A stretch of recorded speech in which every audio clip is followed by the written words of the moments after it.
Happy Monday, everybody. I'm Dan Cummins, and thank you for listening to Timesuck. Thank all you suckheads out there for hopping on that second edition Flat Earth, Space Lizard, Unicorn, Nutsack, and Black Magic Blend tea. I've been throwing up pics of all you hot and handsome time suckers out there, rocking that shit. Looks great in all its dark glory. OG first generation shirt has also been flying off the shelves as well. Thank you for that. I can't guarantee it, but that one allegedly allows one to time travel. That's what I hear. And plans for the third tee already underway. After that one comes out, we'll figure out what to do next. I've had some requests for some stickers. Maybe we'll do some of those. Maybe we'll do some magnets, coffee mugs, trucker hats, custom engraved AK-47s, Bowie knives. I don't know, but it's going to be fun to figure out. And thanks, as always, for all the iTunes reviews, subscriptions, and recommendations for others to listen. So grateful for how you all are spreading the word. Man, grassroots at its finest. Very fucking thankful. And that thanks, as always, extends to those of you who click on that Amazon button at timesuckpodcast.com, do your Amazon shopping, and to those of you throwing bucks at the suck, using that donation button at timesuckpodcast.com. Totally unnecessary, but always incredibly appreciated. And thanks for all the offers for help, man. From research to web assistance to artwork. If I haven't gotten back to you, it's just because this little baby is growing faster than I ever imagined, and it gets a little hard staying on top of sometimes. But not complaining. It just kind of is what it is. Sometimes I just don't have time to respond to the emails or social media stuff because I'm just focused on using every fucking waking minute when I'm not doing dad stuff and stand-up stuff to make sure the next episode is as good as I can possibly get it in the time allowed. Someday, I'm going to have time to get more organized. I can feel it, but really, really appreciate it. So generous and thoughtful of you all. You suckers are the fucking best, consistently. And finally, big thanks to Devin Bacon for suggesting the topic of Megalodon months ago, the giant prehistoric shark that led to this whole shark-based edition of Timesuck. Also, I've been getting a lot of Iceland suggestions since I mentioned that last episode. Thank you. Going to have to look into some elves, maybe some Vikings before long. I like it. Didn't know about all the weird elf shit in Iceland. Makes me even more fascinated. And now, let's find out what the rest of you have been saying with some Timesucker updates. Get your Timesucker updates. All right, this one in from Levi Smith, you fucking suckhead, saying the time to suck is now. Levi says, you had mentioned that jackalopes have antler horns, and as you should know, antlers and horns are two different things. He says antlers are made out of bone, are typically branched, are shed every year in the winter. Antlers are found on deer, elk, many more animals. Horns are made of a two-part structure, an interior of bone, an extension of the skull, covered by an exterior sheath, typically are not branched and are a permanent part of the animal. The sheath is made the same way your fingernails are grown by specialized hair follicles. Horns never shed. They grow with the animal. Pronghorn being kind of the only exception that sheds and regrows its horn sheath every year.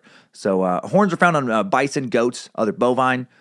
He says, other than that, keep up the suck. It keeps me going throughout the day. I love sucking my brain full of random, useless information. Suck on, good buddy. Suck on. You suck on, Levi. I like it. Now, not everyone may find that interesting, but to someone who grew up around a lot of deer and other wild game in Idaho, I just think that's cool. I had no idea that horns and antlers were not just completely synonymous. I just thought antlers were a type of horn. So there you go, learning stuff, keeping the curiosity train choo-chooing along. So thank you, Levi. Matt Sharif also wrote in with an update to the Designer Babies genetic modification episode, where I talked a lot about the human genome. Turns out that's how it's actually pronounced, is genome. Just heard it from the official president of science. Just kidding. It's genome, you mother suckers. But he did send in a really cool update. He sent me a link to an article in the UK version of Wired magazine regarding results of a new study using CRISPR, which if you listen to that episode, you know stands for chronically recurring itchy syphilis penis rash.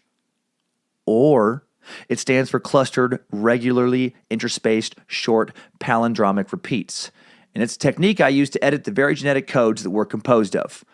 Well, last week, a group of biologists published research detailing how they hid an anti-HIV CRISPR system inside another type of virus capable of sneaking past a host immune system.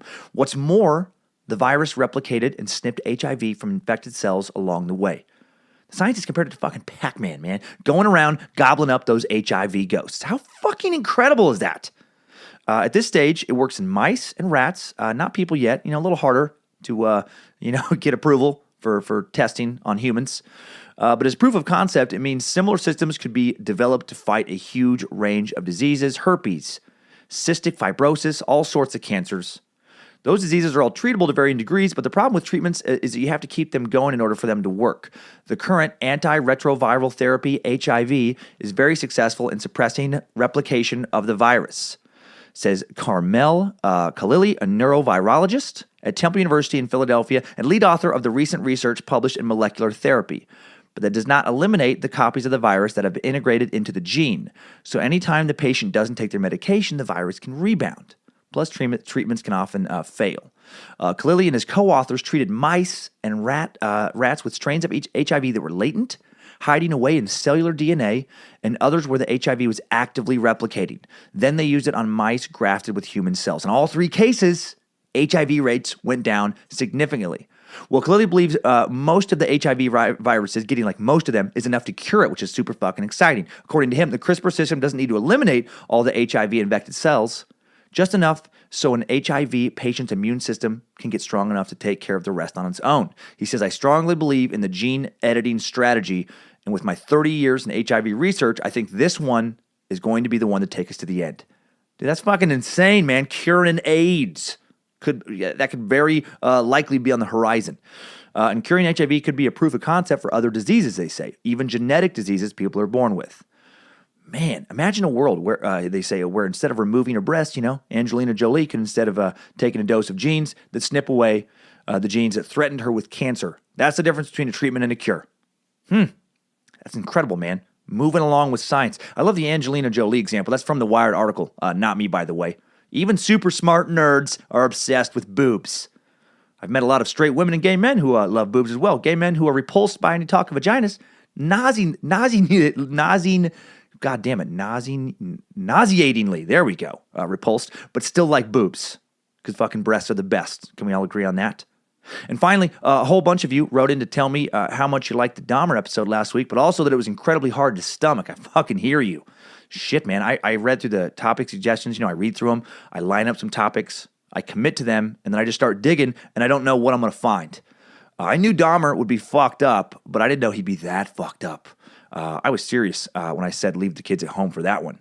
Well, little update on Dahmer. I find this one fascinating. Timesucker Ryan Chin sent me a Dahmer update on Facebook where journalist and author Willis Morgan released a new book called Frustrated Witness, the true story of the Adam Walsh case and police misconduct, implicating Dahmer in another crime, very famous one. Adam Walsh, as many of you probably know, was the 6-year-old son of America's Most Wanted host, John Walsh, and he was abducted from the toy aisle of Sears in Hollywood, Florida on July 27, 1981. His severed head was found weeks later. Now, that crime led directly to John Walsh's creation of the show America's Most Wanted, which I watched religiously as a kid, and I always felt terrible for John that they couldn't find his son's killer, even though he helped find so many other criminals. Well, convicted serial killer Otis Toole, possible future Timesuck topic, was known for confessing to murders he did not commit, and he confessed to the murder of Adam Walsh in 1983, but due to a botched investigation, and then Toole dying in prison before police could close the case, it's still a little open-ended. They're never going to be able to figure out for sure if he was full of shit or not. But in July of 1981, Wisconsin cannibal Jeffrey Dahmer was living in nearby Miami Beach. Now remember, he had just been discharged from the Army. We talked about that. He was working at the deli, living on the beach, listening to some Michael fucking McDonald, and he may have also killed Adam Walsh. Willis Morgan, former press room supervisor of the Miami Herald, was also at Sears that day. The Sears Adams was taken from, and he witnessed a young blonde man disappear into the toy aisle. When news of Walsh's abduction hit the news, Morgan knew exactly who was responsible. He went to the police with his description of the man, but they didn't take him seriously. And then years later, Dahmer is arrested in Milwaukee in 1991. Morgan immediately recognizes him from his encounter at Sears that day. Turns out several other Florida parents also recognized him in the mugshot as the man who attempted to nab their children. And again, while most of his victims were grown men, remember that Dahmer was definitely not opposed to kids. Not opposed to boys. So ever since, Morgan has been digging through court records and interviewing witnesses to prove the truth that he believes, that the police have ignored. He details these findings in a new book called Frustrated Witness, the true story of the Adam Walsh case and police misconduct.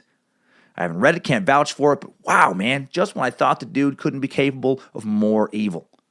But enough about Jeffrey. Today we're talking about sharks.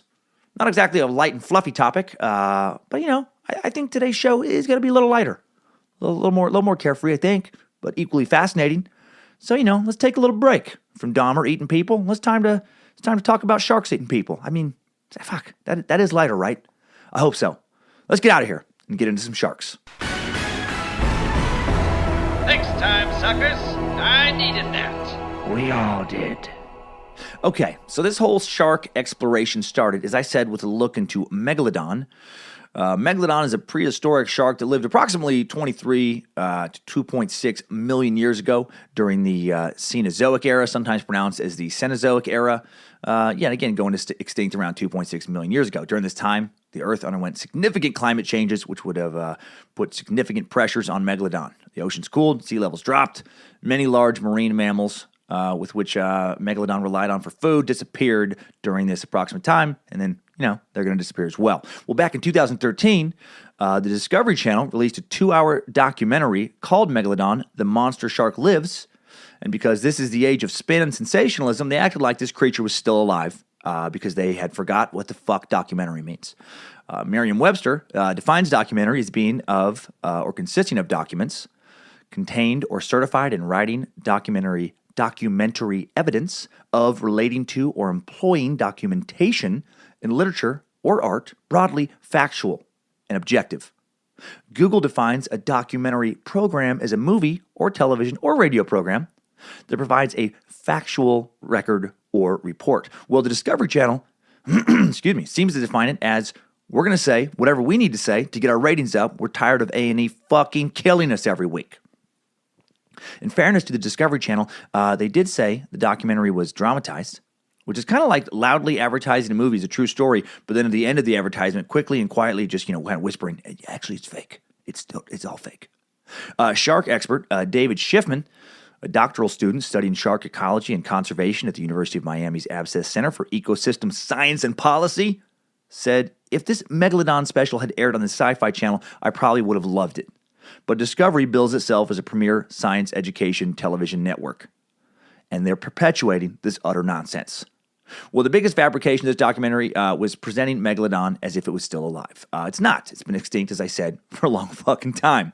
There's better odds that someone will find the Loch Ness Monster or Bigfoot than someone's going to find a living Megalodon. But the Discovery Channel presented evidence supporting the creature's existence, including a whale whose tail had supposedly been bitten off by a Megalodon, a Coast Guard video showing a giant shark-like shape moving through the water. All Hollywood nonsense. Discovery Channel doctored photos, presented fake news footage as real, even wove actual scientific interviews into the fucking nonsense to make the scientists appear to endorse it. The doc featured fake scientists like world-renowned marine biologist Colin Drake, who's interviewed numerous times in the movie. Colin is actually actor Darren Meyer, whose only marine biology-ish qualification is having played a doctor in the 2010 sequel to Free Willy. So if you saw this fucking documentary, just know it's complete horseshit nonsense. But it was the highest rated episode of Discovery, Channel's 2013 Shark Week with 4.8 million viewers. And a survey revealed that it convinced 70% of its viewers that Megalodon still does exist. And a lot of those motherfuckers still believe it. They never heard the follow-up that it was fake. That's nearly 3.5 million people. They're left worrying that a Megalodon could attack them. I'm guessing David Miscavige, head of the Church of Scientology, loved those findings, right? Over 3.3 million people believe that a 100-ton dinosaur shark is still in the ocean. That is fantastic. Oh, got to tell Tom that. That is great. Can we get a hold of their names and contact info? They believe that shit. I have some wackadoodle info to sell them.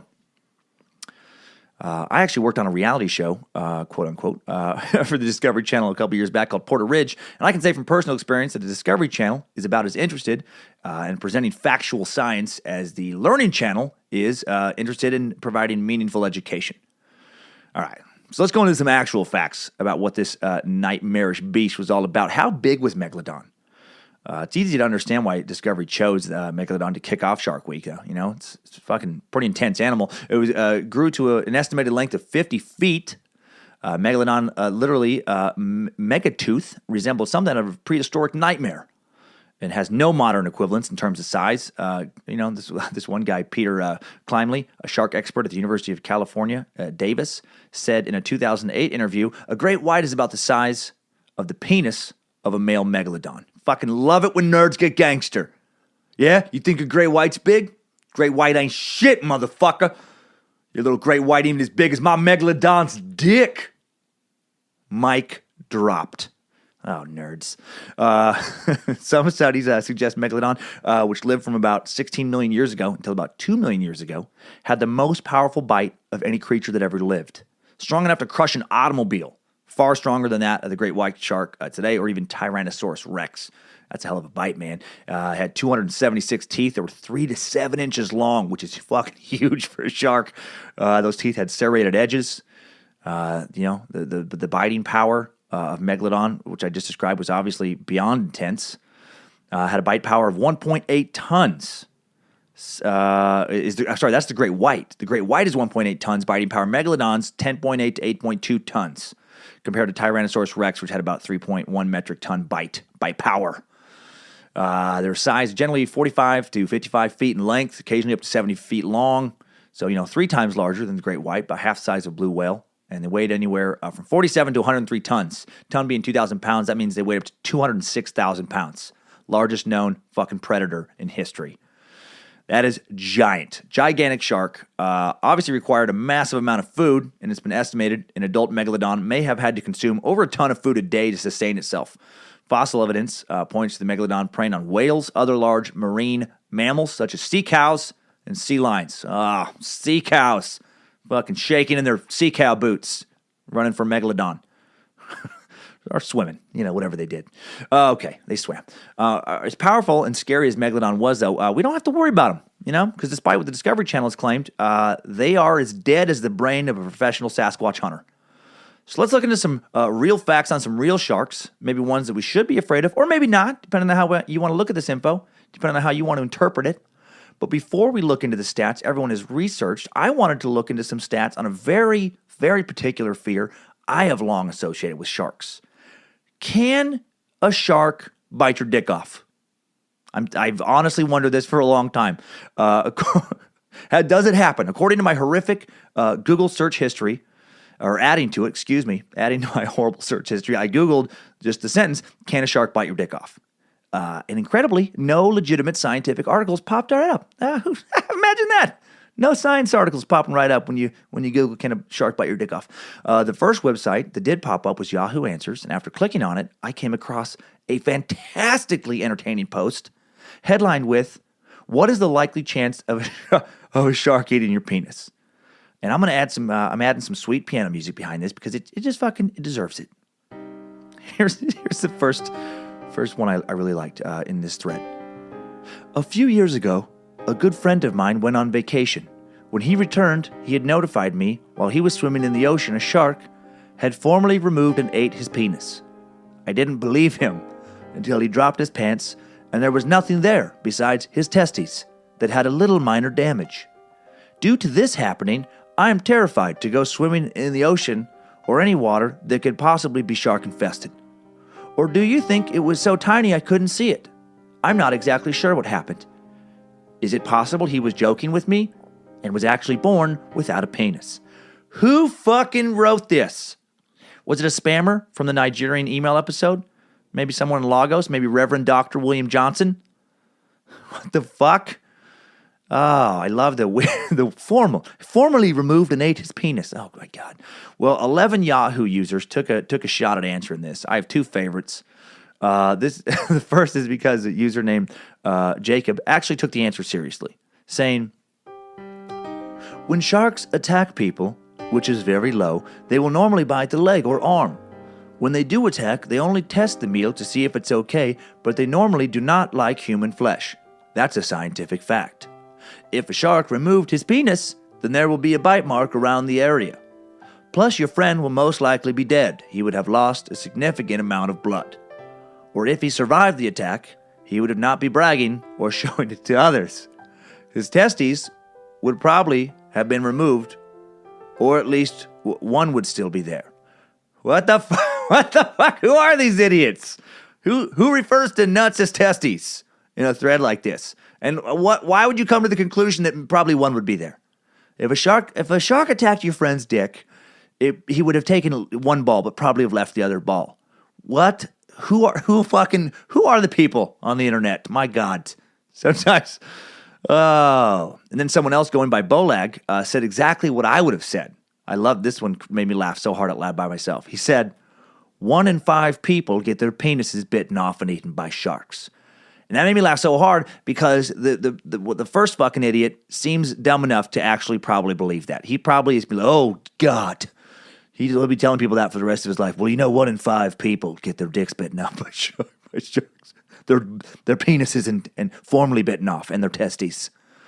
Oh, God, I hope someone believes that. That 20% of humanity has either already had their penis bitten off by a shark or will have it bitten off. And I love that he says people instead of men. That was a good touch. Because that would mean if we go through the rough numbers of 1 and 2, people being male, and 20% of all people having their dick bit off, 40% of dudes lose their dicks in shark attacks, according to that made-up stat. And since probably only around 40% ever swim in the ocean, basically all men who swim in the ocean have either had their dick bitten off or will have their dick bitten off soon. Crazy that people still go to Hawaii on vacation with all those dick-hungry sharks out there in the water. Okay. So no, it appears as if this does not happen. It may never have happened. I couldn't find one legitimate article referencing someone getting their dick bit off by a shark, which makes me feel a little better swimming on the surface. However, when I went to page 2 of my strange Google search results, I did find out that in May of 2016, a man living just outside of Bangkok, Thailand, did almost get his dick bitten off by a python. I am not kidding. I watched the BBC News report on it with footage of the actual guy recovered in the hospital, footage of the nearly 10 feet long python, 10 foot long.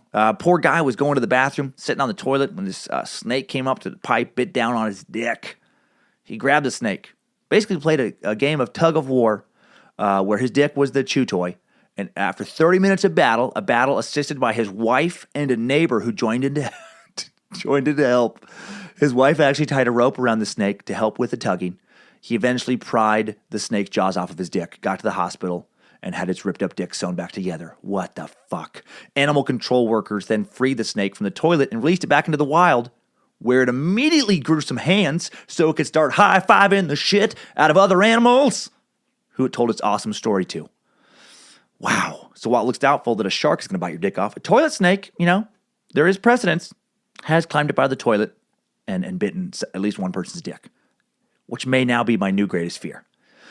Okay, now for, some useful stats, I guess. Let's get into those. All right, these are some stats I found on some surveys on CNN, Nat Geo. They seem reputable. 93% of shark attacks from 1580 to 2010. I don't know why 1580 was the year that a lot of these studies that I found started, but that's what they say. Were on males. 93% of shark attacks on dudes. So are more dudes out there swimming amongst the sharks? Or are sharks attracted to dicks, right? Maybe they're not biting dudes' dicks off. Maybe the dick is what lures them in. Maybe that gets their attention, and then when they get close, they go for a bigger body part. I don't know. No science is going to back that up, and I'm scared again. Another stat, surfers accounted for 50.8% of all shark attacks in 2010. Swimmers and waders accounted for 38%. Snorkelers and divers accounted for 8%. And inflatable raft and inner tube users accounted for 3% of attacks. So, take your chance on a floaty. That seems like your best bet. The International Shark File on Monday reported an unprecedented number of unprovoked shark attacks worldwide with 98 incidents, a whopping 26 more than the previous year, 40 more than the figure from 1 decade prior. Turns out New Smyrna Beach in Florida is the shark attack capital of the world, according to the International ISAF. It is estimated that anyone... it's the International Shark Attack File. It is estimated that anyone who has swam there has been within 10 feet of a shark. They're just all over. Over the last half century, there have been more unprovoked shark attacks in Florida, 27 out of a total of 139, between 2 and 3 p.m. than at any other time of day. September is the month with the most shark attacks in Florida, 93, between 1920 and 2010. You have a 1 in 63 chance of dying from the flu, and only a 1 in 3,700,000 chance of being killed by a shark during your lifetime. So maybe you should be more scared of the flu. Over 17,000 people die from falls each year. So a lot of people are clumsy or old or both. That's a 1 in 218 chance over your lifetime compared to, again, the 1 in 3,700,000 chance of being killed by a shark. The U.S. averages just 19 shark attacks each year and 1 shark attack fatality every 2 years. Doesn't happen very often. Meanwhile, in the coastal U.S. states alone, lightning strikes and kills more than 37 people each year. And finally, kind of all these quick little numbers. Sharks should be way more scared of us than we should be of them. George Burgess, the University of Florida's Shark Attack File director, told MSNBC earlier this year that an average of 5 to 10 people worldwide per year are killed by sharks, while 70 million sharks are killed per year by fishing fleets. So, in the human versus shark battle, we are winning by a lot. And then my daughter, Monroe, when she heard I was doing an episode on shark attack, she likes to read a little book she has on animal facts. I fucking love that she's so curious. Pointed out that she had read in one of her animal fact books that deer actually kill more people than sharks. I did not know that. So I did what any parent would do, and I immediately burned all of her books because that is some bullshit. No, of course I didn't. I looked it up, and she was right. But before I tell you how right she was, let's check in with today's sponsor. This shark-infested episode of Timesuck is brought to you by Dollar Shave Club, with the best razors in the business that are going to allow your freshly shaven body to glide through the water and away from those pesky sharks as smooth and as fast as possible. My Dollar Shave Club razor is so good, my wife has stolen it. I use the executive blade, and my wife tried it the day after it came in the mail, loved how solid and heavy the executive handle was, loved the stainless steel blade, and then hasn't used her old razor since. And then when I replaced the blade a week later, because you have 4 per month, she was annoyed. Said it was a perfectly sharp, blade after a week, which it was, but I told her more blades are coming in a few weeks. You get 4 stainless steel 6-blade cartridges every month. She didn't care. She's a blade hoarder, apparently. And now she's telling me how to use my own razor. And then, once I had her try the Dr. Carver shave butter, oh shit. Now it's basically her razor that I borrow. I do love me some of that Dr. Carver shave butter, especially on my armpits. That's right, I shave my pits. I do it in the shower. I don't shave my chest, don't shave my arms, but I like a smooth pit for easy antiperspirant application. And now I'm not shaving them again without Dr. Carver's smooth, nourishing, sweet heaven butter. So check out Dollar Shave Club for yourself. It's the smarter choice, time suckers. Great shave, great price, no shopping. That's one of the best parts. Dropped right off at your door. And then when you use that DSC executive blade with Dr. Carver shave butter, you'll have the smoothest shave of your entire life. Seriously, it's so good. So join up. For a limited time, you get your first month of the executive razor and a tube of Dr. Carver shave butter for only $5 with free shipping. That's a $15 value for $5. After that, the razors are just a few bucks a month. No hidden fees, no commitments, cancel anytime. And you can only get this awesome offer by going to dollarshaveclub.com/timesuck. That's dollarshaveclub.com/timesuck. And now, let's find out if my daughter Monroe is right about deer killing more people per year than sharks. Deer killing people? 130 people are killed by deer every year, apparently. I looked it up. Monroe was right. Now, to be clear, they're killed in car accidents caused by deer. It's not like deer are sneaking up on sleeping campers and slitting their throats with their little razor hooves in the dark of the forest. They're not springing out of the bushes and slapping some hikers to death or running down and goring neighborhood gardeners and joggers.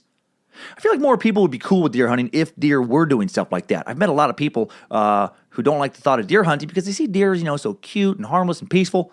But what if instead of just eating people's gardens and fruit from their trees, deers were also trying to sneak into your house and hoof slap your kids to death? What if deer loved goring human babies with their antlers and flinging them around in the air? What if that was their favorite game? Everyone would be hunting deer then, wouldn't they? Just, God damn it, Rodney Bobby, one of them deer just got another one of the kids. Oh, no. Oh, who'd they get this time, Ricky Randy? Please tell me they didn't get little Jenny Jolene. They got Teddy Terry. Teddy Terry! Well, wait, who's Teddy Terry, Rodney Bobby? It's Doug Kyle's youngest. The little one with one brown eye, one blue eye. One normal size arm and one little arm. Yeah, one club foot and one baby foot. Head shaped like a garden hoe. Yeah, I don't, always wearing his dad's old Winger 17 concert tee. She's only 17. Oh, shit. Teddy Terry. Oh, God, no. I'll go get my guns. Anyways, that doesn't happen. Kind of funny to think about, though. Anyway, the odds of you getting attacked by a shark are very, very low. According to some stats, your odds may be even lower than what I just laid out. Some new stats from sharkcommittee.com. The total number, 108, of authenticated cases of shark attacks reported from the Pacific coast of North America during the 20th century is insufficient to determine the probability or odds of encountering a shark when entering these waters.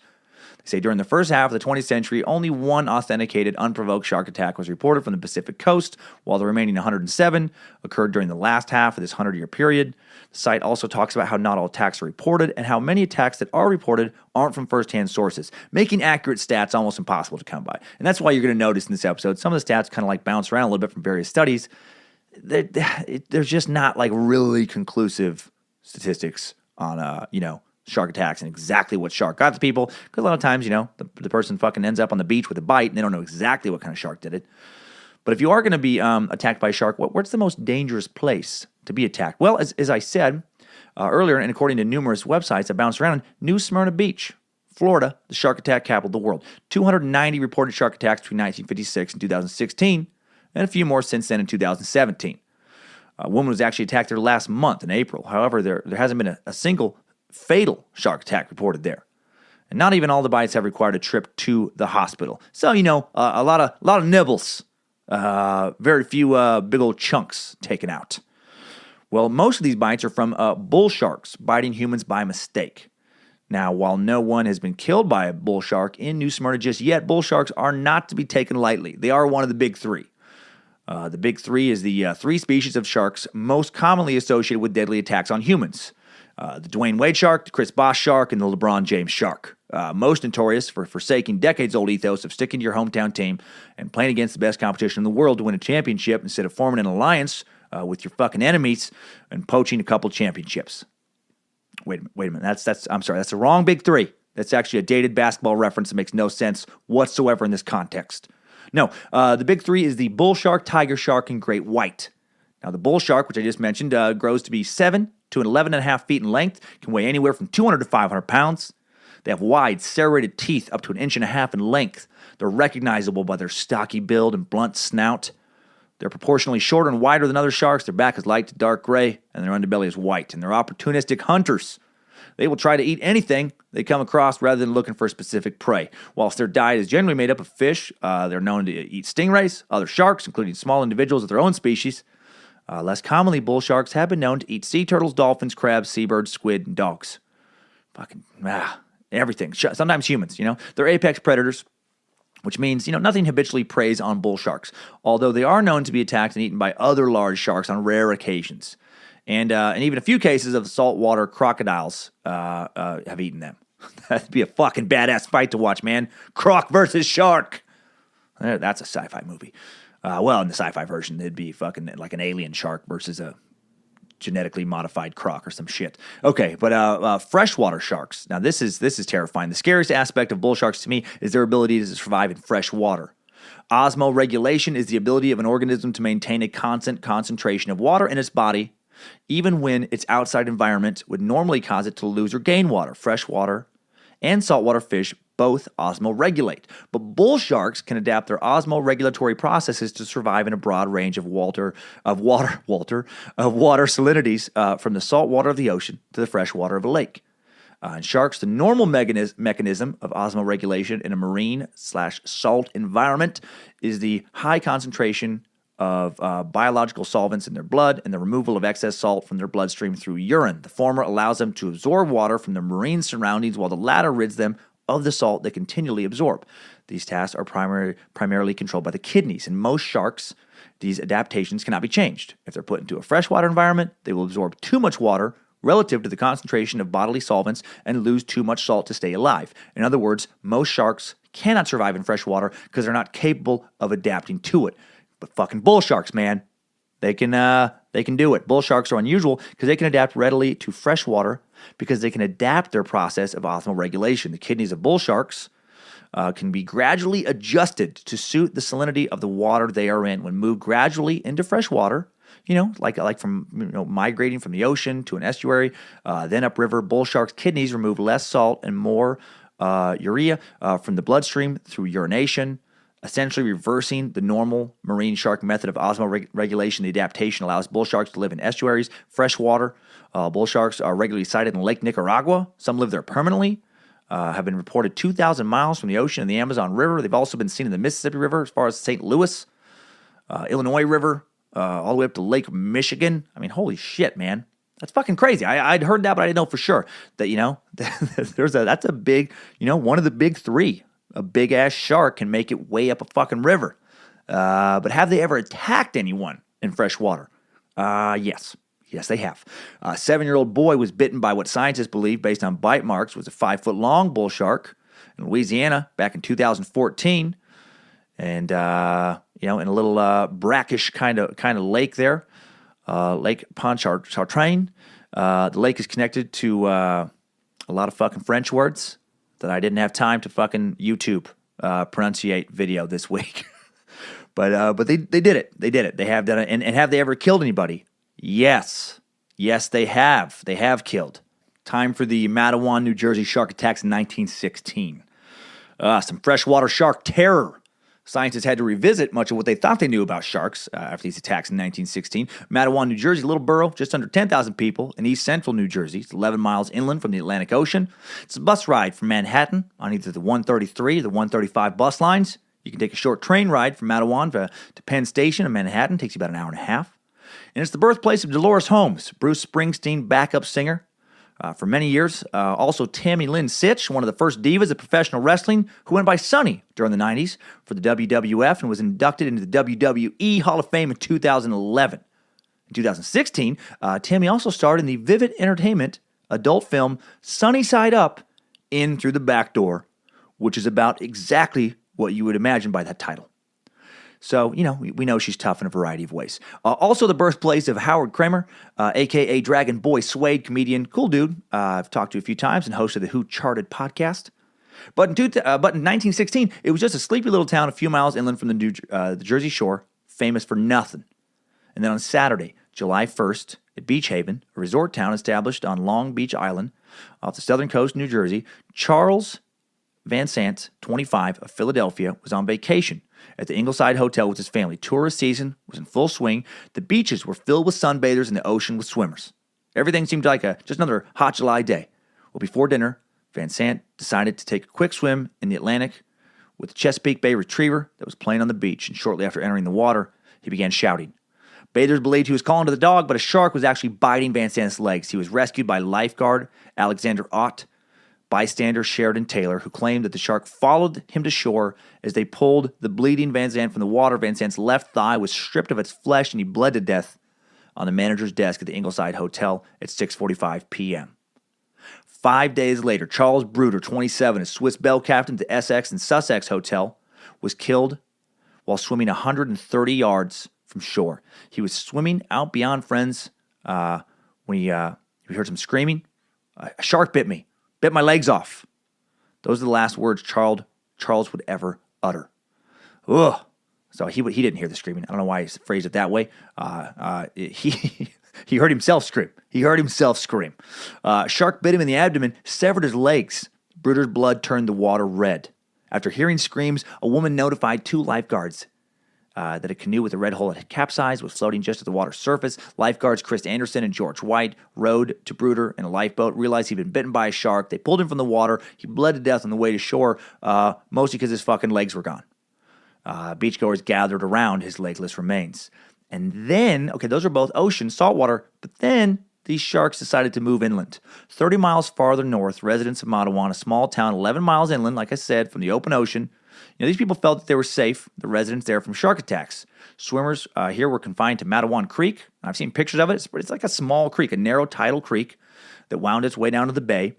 Well, 6 days after the attack on Charles Bruder, on the afternoon of July 12th, a retired fishing boat captain, Thomas Cottrell, was walking home after a successful day of fishing. When he crossed over Matawan's new trolley drawbridge, he noticed something that seemed almost impossible. A huge shark was heading up the inland waterway. Couldn't believe his eyes. But he was confident that what he saw was real. He ran into Matawan to warn everybody. And it was unusually hot that summer. And basically people thought he just kind of had a heat stroke. It was just a heat-induced phantom, figment of his imagination. Well, later that day, it wasn't a figment of imagination. Factory across town was generously letting 11-year-old Lester Stillwell leave work a little early. And yeah, they were fucking generous to leave an 11-year-old leave the fucking factory work early. Man, kids today, they have no idea how easy they have it. Not working in a factory, not in this country. After meeting some friends, they went for a swim in the Matawan Creek. When they splashed and played, Lester told his two friends, both only a few feet away, to watch him float on his back. And then a moment later, he was violently pulled beneath the water. His friends listened to disbelief. His screams, he's bobbing up and down. Blood's filling the water. The shark is dragging him under again and again. His friends swim as fast as they can away. Ran into town screaming and crying. 24-year-old Stanley Fisher then sped back to the creek with two other men to find Lester.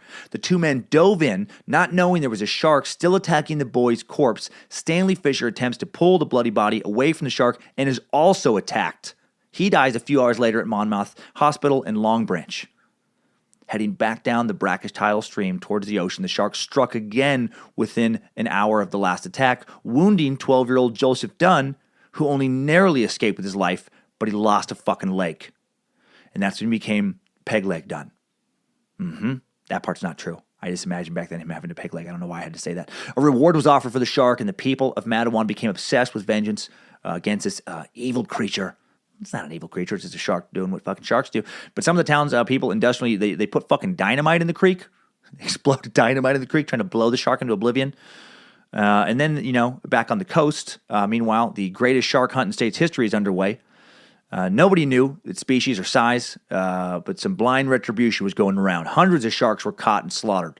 Shortly after the attack, Michael Slicer, a coastal fisherman, captured the man-eater, at least who they thought was a man-eater, just outside the creek at Raritan Bay. It was 8.5-foot great white. When dissected, 15 pounds of human remains were allegedly discovered in its stomach.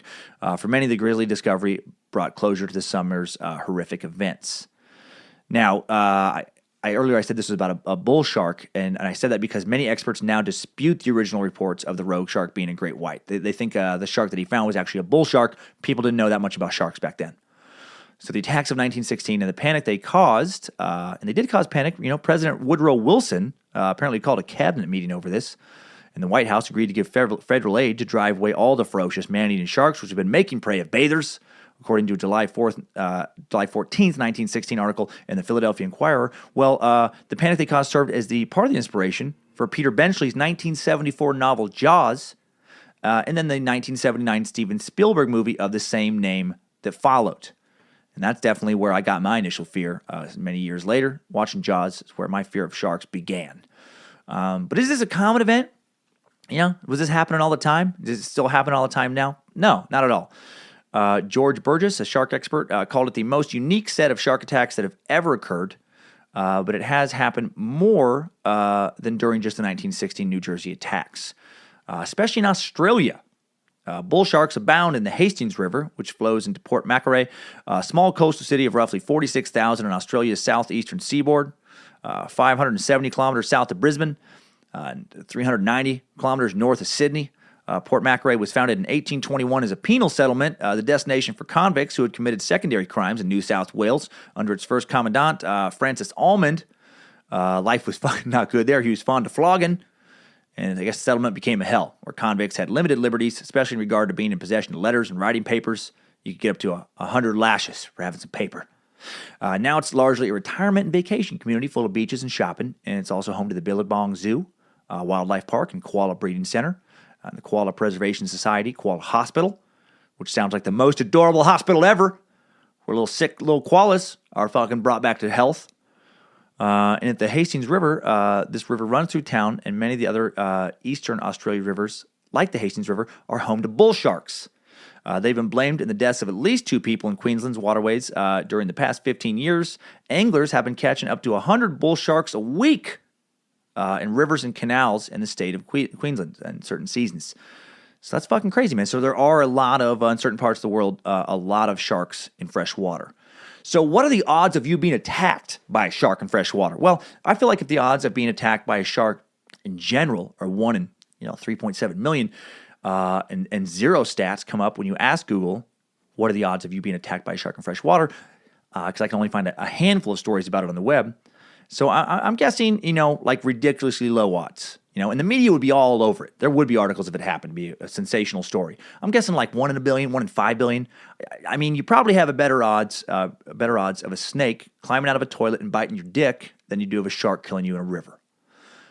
You have a way better chance of being killed by a hippopotamus.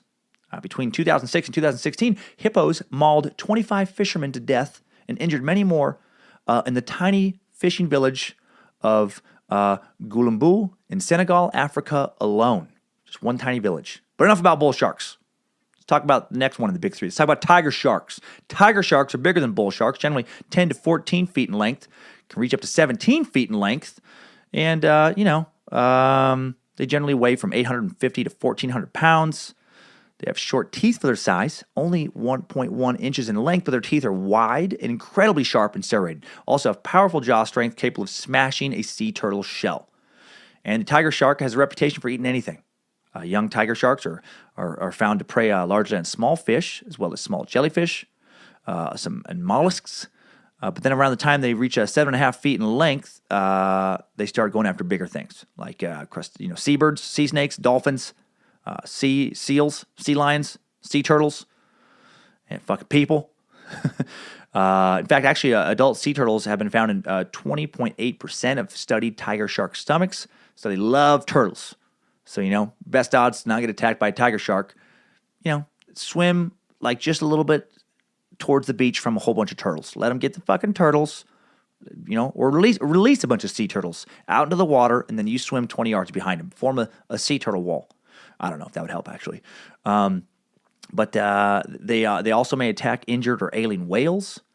A group was documented attacking and killing an alien humpback whale in 2006 near Hawaii. They have excellent eyesight and acute sense of smell, able to react to faint traces of blood and follow them to the source. And because of their aggressive and indiscriminate feeding style, tiger sharks often just eat random shit like automobile license plates, oil cans, tires, baseballs. Apparently, they're the goats of the sea. Tiger sharks are responsible for slightly more bites and fatalities than bull sharks. There's a stat sheet on recorded shark attacks occurring worldwide since 1580, and tiger sharks have attacked 111 people, killed 31. Bull sharks, by comparison, have attacked 100 people and killed 27.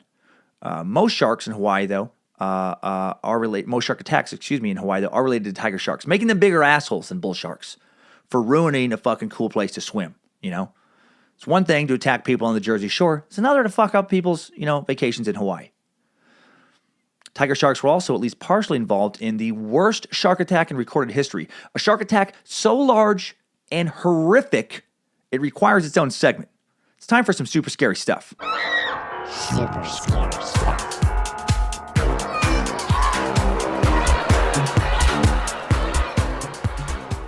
So the USS Indianapolis shark attack. Let's get into this horrific tale. On July 30th, 1945, the U.S. cruiser Indianapolis was directed to sail from Guam to Leyte Gulf in the Philippines to join the battleship USS Idaho in preparation for the invasion of Japan. She had just delivered the world's first atomic bomb to the island of Tinian 4 days earlier. It had been shortly after midnight when the ship, the USS Indianapolis, was torpedoed and sunk by a Japanese submarine in the deepest part of the Pacific Ocean, some 500 miles east of the Philippines. Of the 1,200 men aboard, about a quarter went down with the ship. The rest made it into the water, and in the dark hours afterwards, they struggled to keep afloat. Those who didn't have life jackets clinging to those who did. There soon were hundreds of Finns around us, recalled Harold Eck, an 18-year-old seaman at the time. The first attack I saw was on a sailor who had drifted away from the group. I heard yelling and screaming and saw him thrashing. Then I just saw red, foamy water. Another survivor said they were upon us every 3 or 4 hours. Bugler, First Class Donald Mack, who would never forget the screams, had the realization there was one less man to be rescued every time he heard those screams. And the feeding frenzy, which was happening, is still the worst shark attack in recorded history. For nearly 5 days, these guys remained in shark-infested waters with no one else even realizing they were missing. Now, that oversight was due to their kind of top-secret mission, Took a while for the Navy to even realize these guys were gone after they, had delivered their atomic payload. Just prior to this attack and sinking. Because of what they were doing for this mission was they were bringing parts that would be used to build the atomic bombs that were dropped on Hiroshima and Nagasaki. Whew, Well, the thrashing of these guys often attracted sharks, and we'd hear a blood-curdling scream, remembers Edgar Harrell. Like a fishing float taken under the water, the helpless sailor quickly disappeared, and then his mangled body would resurface moments later with only a portion of his torso remaining. Then the torso was fought over by other sharks, a haunting sound and scene I cannot erase from my mind, says Edgar. The facts that sharks tended to attack live victims close to the surface is consistent with them being oceanic whitetips, known as the dark knights of the ocean, but tiger sharks are also believed to have been involved in this attack. Now, a real quick note on the oceanic whitetips. Growing up 10 feet long, they're not the largest sharks, but their ferocity once led oceanographer Jacques Cousteau to describe them as the most dangerous of all sharks. These killers were unused to retaliation, so they could sometimes be deterred by jabbing them in the eye. They weren't used to anything kind of fighting back. So again, these oceanic whitetips, not one of the big three, but another fucking scary shark. Now, and like I said, the tiger sharks also believed to have killed several of these sailors, or possibly many more. No one's ever going to know for sure what the ratio was, because it's not like these guys were taking time to fucking write notes. They were just floating and hoping not to be viciously torn apart. The shipwrecked men also learned there was safety in numbers, the sharks preferring to pick off only those who drifted off to the perimeter of their groups. Man. Mostly, though, there was just little these sailors could do except for just kind of float and pray that they would not be the next victim. On numerous occasions, I recall seeing a large fin coming straight at me, wrote Edgar Harrell. In horror, I would take what I thought would be my last breath, bend my knees up to my chest. Sometimes I could feel a fin brush past my body. Other times, I would merely feel the wake of the massive beast streaking through the water just underneath me. These gut-wrenching encounters caused me to feel as though I was constantly tied up in a knot, my abdominal muscles becoming completely exhausted, leaving my legs to dangle helplessly in the path of one of these mighty marauders. Fuck, that would suck. Among the stranded men was the ship's chief medical officer, Dr. Lewis Haynes, who became little more than a floating coroner. I'd look into a man's eyes, and if his pupil was dilated and he didn't blink, I'd declare him dead, he said. Then we'd take off his life jacket because we needed every damn one that we could get our hands on. By the fourth day, even life jackets were given up. Filled with a natural fiber kapok, they had long exceeded their buoyancy limit of 48 hours and therefore dragged many men beneath the surface. God damn, man, even their life jackets are fucking killing them at this point. Ugh. Hopes of rescue were almost completely gone when the pilot of a U.S. bomber on an anti-submarine patrol looked down and saw the oil-soaked heads of men bobbing on the water. By the next morning, the survivors' fifth day in the water, destroyers were on the scene. No one knows how many deaths were due to sharks rather than exposure or dehydration, but only 317 men remained alive.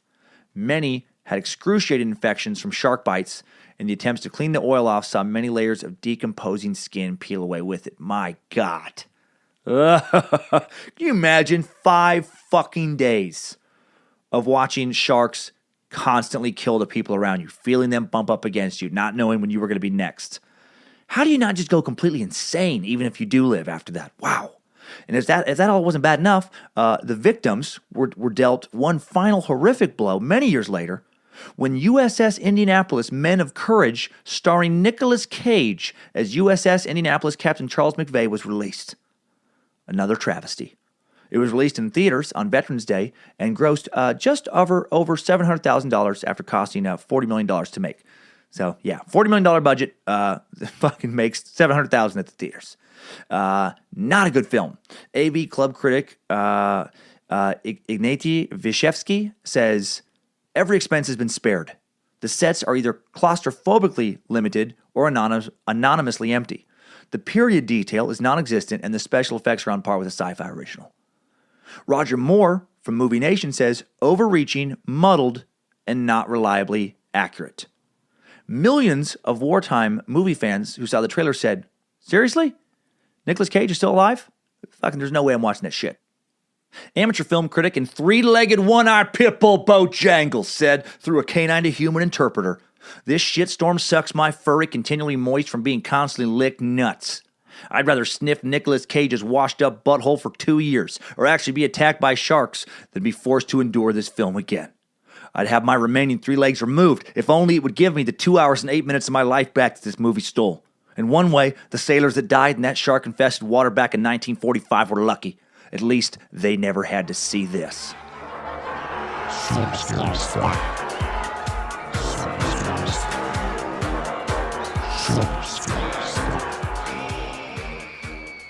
Okay, so now you've heard the scariest story.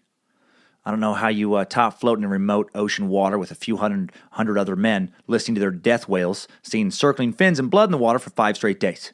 Not sure what would be worse.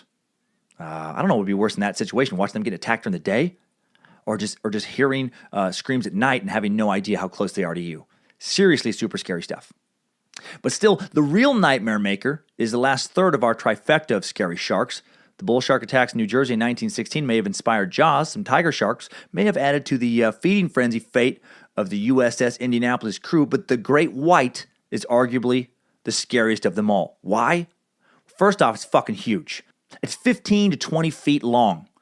And there's rumors to be great whites even greater than 20 feet in length. They've been seen, but just not caught, such as the female great white nicknamed Deep Blue, seen off the coast of Guadalupe Island in Mexico in early 2016. Great whites can weigh in excess of 5,000 pounds, 2.5 tons. They have 300 serrated teeth up to 3 inches long. Right? They can swim up to 35 miles an hour, so you're not getting away. They have an incredible sense of smell. Great whites can detect 1 drop of blood in 25 gallons of water, can sense even tiny amounts of blood in the water up to 3 miles away. They have organs. They can sense the tiny electromagnetic fields generated by animals. Their main prey includes sea lions, seals, small-toothed whales, even sea turtles, carrion. And like a tiger shark, they can eat anything. Oddities found in the stomachs of sharks over the years have included a box of nails, shoes, chairs, back half of a horse, bottles of wine, even a fucking torpedo, apparently. Only one ocean predator is bigger than the great white. That's the killer whale. Killer whales grow up to 32 feet long and can weigh up to 12,000 pounds. And they're the only creatures other than human hunters that can fuck with great whites. Pods of orcas, the mammals sometimes hunt in groups, recently killed several great whites off the coast of South Africa. Ate only their nutrient-rich livers and then let their carcasses float to shore. How insane is that, man? A pod of orcas fucking killing great whites and then taking their livers. But still, if I had to choose, I would rather see great white coming after me in the water than a killer whale. Killer whales, aka orcas, rarely attack humans. Only once in the wild, on record. On September 9th, 1972, Californian surfer Hans Kretschmer reported being bitten by an orca at Point Sur. Most maintain that it remains the only fairly well-documented instance of a wild orca biting a human, and he didn't die. His wounds required 100 stitches. Great whites, however, are responsible for the most documented serious attacks of any group of sharks on humans. Of the 100-plus annual shark attacks worldwide, fully 1/3 to 1/2 are attributable to great whites. Referencing the University of Florida stats, once again, since 1580, great whites have been responsible for 314 documented attacks, 80 of which have been fatal. That's 3 times the attacks of either the bull or tiger shark and almost 4 times the fatalities of bull sharks. However, most of these are not fatal, and new research finds that great whites who are naturally curious are sample biting, then releasing their victims rather than preying on humans. Not a terribly comforting distinction, but it does indicate that humans are not actually on the great white's menu. All right, so how do you enjoy the ocean and not worry about sharks? All right, first off, let's talk about where to swim versus where not to swim. The main way to avoid being attacked by a shark is just to stay completely out of the water. Bojangles has been helping me with research, and that son of a bitch assures me that no one has ever been attacked on land unless you count pool sharks, which he does not. But if you want to be extra safe, just stay out of pool halls as well. But if you do want to go in the water and don't want to risk a shark attack, you might not want to swim around Australia. There have been 342 fatal shark attacks in Australia since records began being kept in 1788. The U.S. ranks second since Australia with 247 fatal shark attacks in that time, followed by South Africa with 136 fatal attacks, Papua New Guinea with 56 fatalities, and Mexico with 42 fatalities round out the rest of the kind of top 5 there. Now, again, these numbers, kind of bounce around a little bit depending on the study, but it just kind of gives you the gist. Australia's high incidence of fatal shark attacks is made more stark by the country's small population. Australia's population at 23.7 million compared to 325 million in the U.S., 55 million in South Africa. Sydney Harbor is the number 1 location for fatal shark attacks in Australia with 17 fatalities out of 32 attacks, followed by Townsville in Queensland with 12 fatalities out of 17 attacks. New South Wales is the deadliest state with 128 fatalities out of 457 shark attacks, according to this data. Figures also show 27% of the 1,247 attacks recorded across Australia in the past 227 years were fatal. Still want to hit the Australian beach? Fine. Again, remember with these stats, you're still far more likely to die in a car wreck or even be killed by lightning than you are to be attacked by a shark in Australia or anywhere else. People swim in the waters of Australia, even the most shark-infested, all the fucking time, thousands and thousands every year, millions of chances for sharks to attack each year, only a few fatalities. So if you're going to do it, here's a few more practical tips. This is from surfscience.com. Number 1, avoid surfing at night and at dawn. This is a popular feeding and hunting time for sharks. Also, the lack of visibility from the dark water makes it easier for them to mistake you from one of their favorite meals. Number 2, look for warning signs. Warning signs are sometimes posted on beaches where sharks have been sighted. Not a good idea to test your fate, don't ignore the warning signs. Number 3, avoid river mouths and channels. These are areas where food and fish flow out into the ocean, making it an abundant resource of sharks for sharks to feed. Avoid surfing after it rains because, again, it causes the water to be murky, low visibility, causes them to mistake you for something else. Number 4, don't wear anything that is bright, high contrasting in color or shiny. Shiny jewelry can resemble the scales of a fish. Bright colors such as yellow and orange and high contrast colors can attract sharks. Don't surf. This is number 5. Don't surf or swim if you are bleeding. You could potentially be attracting sharks within a 1-mile radius, even farther away for certain sharks. In fact, sharks can smell and taste blood from more than a mile away, and they can track that scent back to you. Number 6, stay away from dead animals and fish. Sharks love to feed on dead animals, and you don't want to be anywhere near one of them when they're feeding. Number 7, stay away from fishing and sewage. Fishermen throw bait into the water, which oftentimes can attract sharks, and sewage attracts bait fish, which then will attract sharks. Number 8, avoid erratic movements. Splashing, playfully splashing around in water can attract sharks. So don't have fun. Don't have fucking fun when you're out there in the water. Number 9, beware of drop-offs and sandbars. Oftentimes these are areas that are ideal conditions for surfing, but are favorite feeding areas for sharks. And number 10, just fucking get out of the water if there's a shark sighting. Regardless of how epic the waves are, they say, get out of the ocean, surf another day, dude.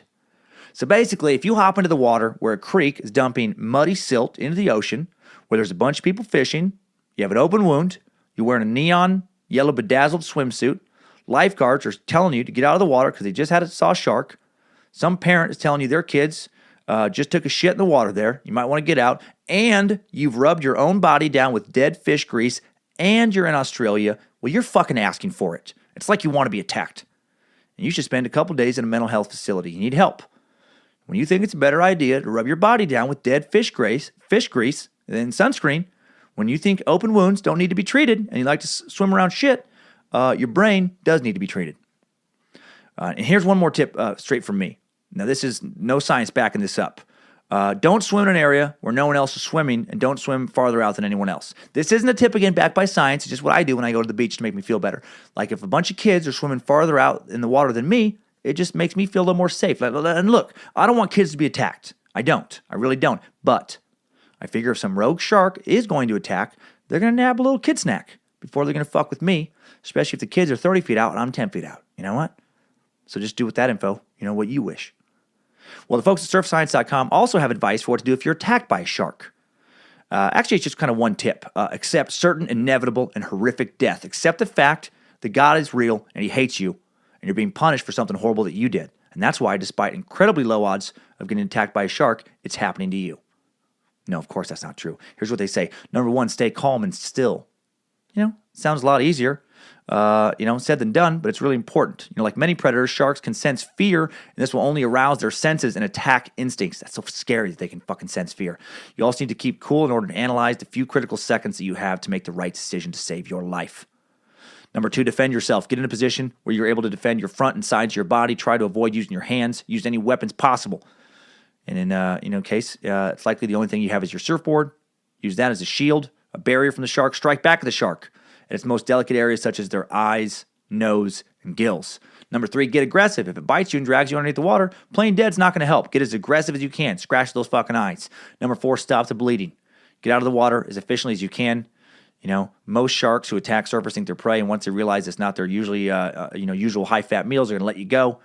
And so it's just, critical that you get to the beach as fast as possible and get those wounds, the bleeding stopped as fast as possible. All right. So that's what you do. Okay. So what do we learn? What do we learn here today? Some conclusions about sharks. I think, the odds of being attacked by a shark, let alone a great white, are exceedingly small. So I was thinking, why are we so scared of them? which is what led me to this topic in the first place. Really, besides the Megalodon reference, I've always been scared of sharks personally. And I think the main reason is because they look super scary. And they live in a super scary place, right? Fear of the unknown is a real phenomenon. It's a real thing. Sharks live in a place unknown to most of us, the depths of the ocean. I know some people who are terrified of the woods, right? They think a bear is going to get them, or a wolf, maybe a rattlesnake or a mountain lion. I'm not scared of the woods because I essentially grew up in the woods. I spent far more time out in the woods of central Idaho growing up in Riggins than most people will ever spend in the woods in their entire life. We didn't have a bowling alley, a movie theater, or a mall. We had the mountains. And I was never worried about getting eaten by anything because, I was out there. I got to experience it. I saw that it's safe the overwhelming majority of the time. However, I spent zero time in the ocean as a kid. So that was the unknown to me. I have a vague memory of playing on a rocky beach as a kid in Alaska when we lived in Anchorage for a few years. Then I didn't see a beach again until I was probably 13 or 14. Saw the Pacific from a distance in Laguna, California. Didn't get in the water. Didn't get in the water at all in the ocean until I was 20 years old, traveling by myself in France during a semester abroad in Europe. Went to the beach in Nice, France, and it scared the fucking shit out of me. Like, fucking really scared me to get in the water. I forced myself to go out, where I couldn't touch for maybe 3 seconds. And then I quickly scrambled to the beach and never got back in. Because my only experience with sharks in the kind of the ocean was watching Jaws, basically. That and other kind of shark movies and programs. And it just didn't make sense to me the way the forest does. I feel like I can see a bear come in the distance. I feel like I have a chance to climb a tree, maybe try and get away. But in the water, I just felt so fucking helpless. I think humans are exceptionally afraid of sharks because, we're the true apex predator in the world. We can kill anything. We have no real natural predators as long as we're armed and as long as we're on land. But once we go underwater, we are vulnerable. We can't move like we can on land. We can't breathe without technological assistance. We're literally out of our element, and we hate feeling helpless. And then you add a big nightmare fucking looking predator to that element, an element we're already uneasy about, afraid of drowning in, an animal that's built to kill anything and everything in its fucking path. And of course, a powerful fear is going to be born. So that's what I think. That's what I think is why we're afraid of sharks. Despite, again, the incredibly low stats that they're going to actually kill us. Let's see what some experts think, though. I looked into this. And here's what I found. David Ropik, instructor of risk communication at Harvard University, author of the book, How Risky Is It Really? Why Our Fears Don't Always Match the Facts.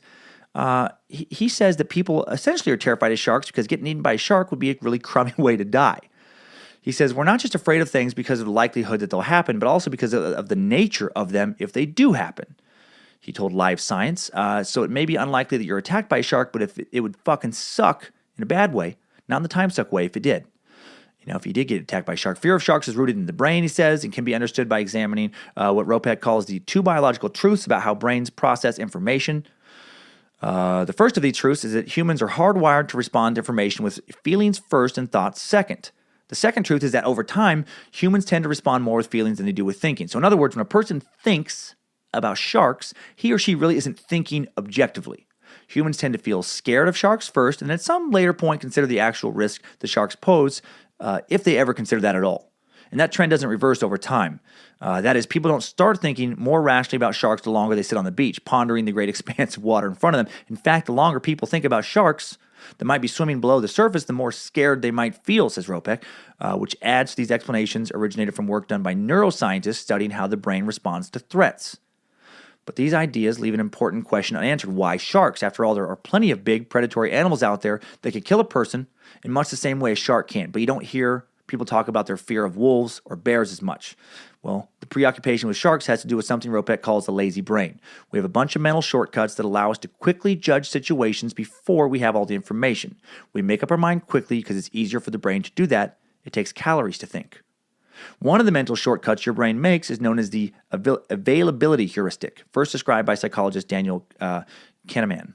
Essentially, this is the brain's tendency to focus on information that is recent and readily available when making a decision. For example, let's say you watch Shark Week, and then you read a few news stories about some recent shark attacks, and then you're on vacation in fucking North Carolina. While there, you wade out into the water and you feel something rub against your leg. But you don't see what it is. When the availability heuristic mental shortcut kicks in, we leap to the conclusion, shark, without going to the facts, he says. We never get to the what are the odds part because the nature of the brain is to take partial information, quickly judge whether there may be danger, then draw quick, protective, or precautionary conclusions before we can objectively look at all the evidence. You know, you could see a fucking wolf, but you can't necessarily see a shark. So that's why your brain does that. And it's particularly easier for people to jump to conclusions about sharks because of the specific kind of risk that sharks pose to humans, said Rudpick. He explained that psychologists have found that there are certain risks that seem more or less scary to a person. A risk that results in a gruesome death, i.e. being eaten alive by a shark, is scarier than the risk of a not-so-gruesome death, such as falling asleep and never waking up.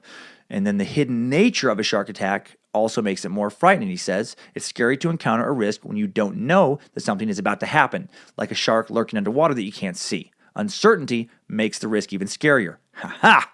That's what I said. Not being able to see those fuckers coming, that's what fucking scares us the most. Well, if you're not really afraid of sharks, it might be because the risk they pose to you is familiar, Ropek said. For example, if you live in Florida, where most shark attacks in the United States occur, then you might not be as fearful of these creatures as someone who lives in Maine, where shark attacks are extremely rare. And while this may seem counterintuitive, after all, wouldn't someone who is more likely to be attacked by sharks be more fearful than someone who is less likely to be attacked? He says not necessarily. And also saying not necessarily is Christopher Bader, a professor of sociology at Chapman University in Orange, California. Bader and his colleagues study fear. Specifically, they investigate what kind of crimes Americans fear most. The researchers have found that the more familiar a person is with the risk of becoming a victim of a certain crime, the less likely that individual is to fear it. While Bader hasn't specifically studied people's attitudes about sharks, he said he thinks the same trend is likely true for shark attacks. In other words, the more familiar you are with your risk of being a victim of a shark attack, the less likely you are to fear being a victim of an attack. Well, that makes sense to me too, man. Again, part of my fear with sharks has to do with my mom being fucking terrified of sharks and making me think one would attack me the second I set foot in the ocean. You know, my mom's also scared of earthquakes and urban violence, like gang shootings. Why? Because my mom lives in central Idaho, where none of that shit happens. No earthquakes, no shark attacks, no urban violence to occur. Her only interaction with these dangers comes from the media, sensationalized Shark Week on Discovery Channel, sensationalized crime shows on MSNBC, etc., etc., etc., right? But most Americans have a skewed perception of how likely they are to be victims of any kind of crime, and the average American's perception of how likely he or she is to be the victim of a shark attack could be similarly skewed, according to Bader. He says, a lot of the work that my colleagues and I have done is about why people tend to have fears about things which are not actually, in all likelihood, going to be something they experience, and why their fears are much lower in terms of things that they're more likely to experience. Well, last year, Bader and his colleagues conducted an internet survey in which they asked Americans to divulge how fearful they felt about specific things. The results showed that people who reported watching television regularly, including news and crime shows, were more likely than people who didn't watch these programs to think that the rates of certain crimes, such as serial killings, had gone up over the past 20 years when in fact the opposite is true. The risk of serial killers and the risk of shark attacks are both extraordinarily low, and these risks have gone down generally over time, but people don't tend to perceive it that way, says Bader. Like they do with crime, people get most of their information about sharks from the media, which can be a problem, he says. He added that when one shark attack occurs, media outlets tend to seize the opportunity to report on other examples of such attacks. The heightened coverage can give people the impression that the rate of shark attacks is on the rise, even though that's not necessarily true. And Bader's research has shown that people who think negative incidents are on the rise are more likely to be afraid they will be victims of such incidents. And Bojangles' research tells me that's exactly what sharks and serial killers want us to think, that there's nothing to be afraid of. All right. So I feel like hopefully we learned that shark fear is largely just in our head. And now we kind of understand why it's in our head. Well, before we feel too safe, let's get scared a few more times with some top 5 takeaways. Timesuck Top 5 Takeaways. Number 1, a dude in Thailand had to have his wife and neighbor help him from getting his dick ripped off by a snake. He battled for 30 minutes with a 10-foot toilet python that was literally trying to eat his penis. I know this has nothing to do with sharks, but I just felt like that story bears repeating. Number 2, bull sharks can live in fresh water and have killed people in rivers. Not often at all, but holy shit, is that terrifying. That's like finding out that grizzly bears sometimes can fly and occasionally snatch people out of hot air balloons. And if you look down to your left, you can see the bell tower of the original town parish, built in 1734. Brickworkers were brought in from Ireland to complete it. It's beautiful. And if you look down to your right, you can see a goddamn flying grizzly bear. It's coming right for us. Not again. Oh, sweet God, not again. Number 3. The best way to stop being afraid of sharks is to face your fear and get in the water. People who grow up around or live near shark habitat, familiarize themselves with shark attack stats, much less likely to be afraid of sharks than people who never get in the water and just watch Shark Week. However, facing your fears is also the best way to get attacked by a shark. Number 4, the U.S. averages just 19 shark attacks each year, 1 shark attack fatality every 2 years. Meanwhile, in the coastal U.S. states alone, lightning strikes and kills more than 37 people each year. So, maybe you should start being a little bit more afraid of lightning. Maybe you should stop wearing the aluminum foil hat you made to keep space lizards from controlling your thoughts because they can get you killed. And number 5, some new info. I'd always heard that a shark could get you in 3 feet of water because my mom is a fucking shark-fearing lunatic. Is it true? Well, turns out it is. Bull sharks especially have been known to attack in water less than 3 feet deep. However, the vast majority of attacks in shallow water are non-fatal. I mean, of course they are. Think about it. The shallower the water, the tinier the shark has to be to actually swim in it. So, you can be attacked in, 1 feet of water. 1 foot of water, you can get attacked by a shark. Sure, that can happen. Yes, but it's going to be a tiny shark. That might just be able to cut up your foot a little bit, but it's not going to drag you into deeper water. Where more attacks are waiting for you by bigger sharks that the tiny shark has been collaborating with. Now, that would be scary. If little sharks worked fin and fin with bigger sharks. Little ones nab your ankle, knock you down, get you into slightly deeper water where a medium-sized shark pulls you into fucking even deeper water, and then so on and so forth until eventually a great white just swallows you whole, which has happened, the swallowed whole part, not the dragging into the depths part. So yes, it is true, but it's not as bad as I thought. So, kind of positive note to end our shark talk on, I think. I'm gonna say it is. Timesuck Top 5 Takeaways. Well, thanks, Suckheads, for listening. If you're enjoying the Suck, please follow it on social media at Timesuck Podcast on Instagram, Twitter, /Timesuck Podcast on Facebook, and check out that second generation Flat Earth tee if you haven't done so already. And if you're in Orlando, Florida, I'm going to be at the Improv next week. Speaking of all a bunch of shark shit, I'll be in Florida. Not that Orlando's on the beach. I do know enough about geography to know that we're not on the fucking beach there. But come say hi. That includes you BDMs for sure. Looking forward to a big week of podcasting that week. Going to be back on A Mediocre Time with Tom and Dan. Love those guys. Love that show. I'm going to also be on the Gallows Humor Podcast with Ray Brito. What a great name for a podcast. I'll be on the Burn It Down Podcast with Jason Presnell, a.k.a. J-Flow. Another great podcast title. Also going to be on Living Podcariously, a podcast from the creators of the fantastic podcast I was previously a guest on, The Twisted 10, hosted by Adam, Tach, Jay, Andrea Joy. And I'll also be in Fort Worth, Texas at Hyenas Comedy Club, June 22nd through 24th. Love that club. Another fun one. So come on out. And this Friday, the JFK bonus episode. Fuck yes. Going way down the conspiracy rabbit hole. And I may end up as a true conspiracy nut when I come out the other side. CIA, man. CIA. Did they conspire with U.S. military leaders to have JFK killed because he was going to pull out of Vietnam? He was going to fuck up the whole military-industrial complex money they were going to make because he was going soft in their eyes on communism? Maybe because he had some crazy notion to give peace a chance and actually de-escalate our nuclear weapons program? Could one of our presidents have actually been murdered in broad daylight by members of our own government? We're going to take a hard look at JFK's death, doing a lot of research for that one, and also with the fascinating life that this war hero and incorrigible womanizer led. And with that, have a great weekend. Enjoy the water. Be brave. Make sure a couple kids are swimming a little farther out than you so you're safe. You keep on sucking.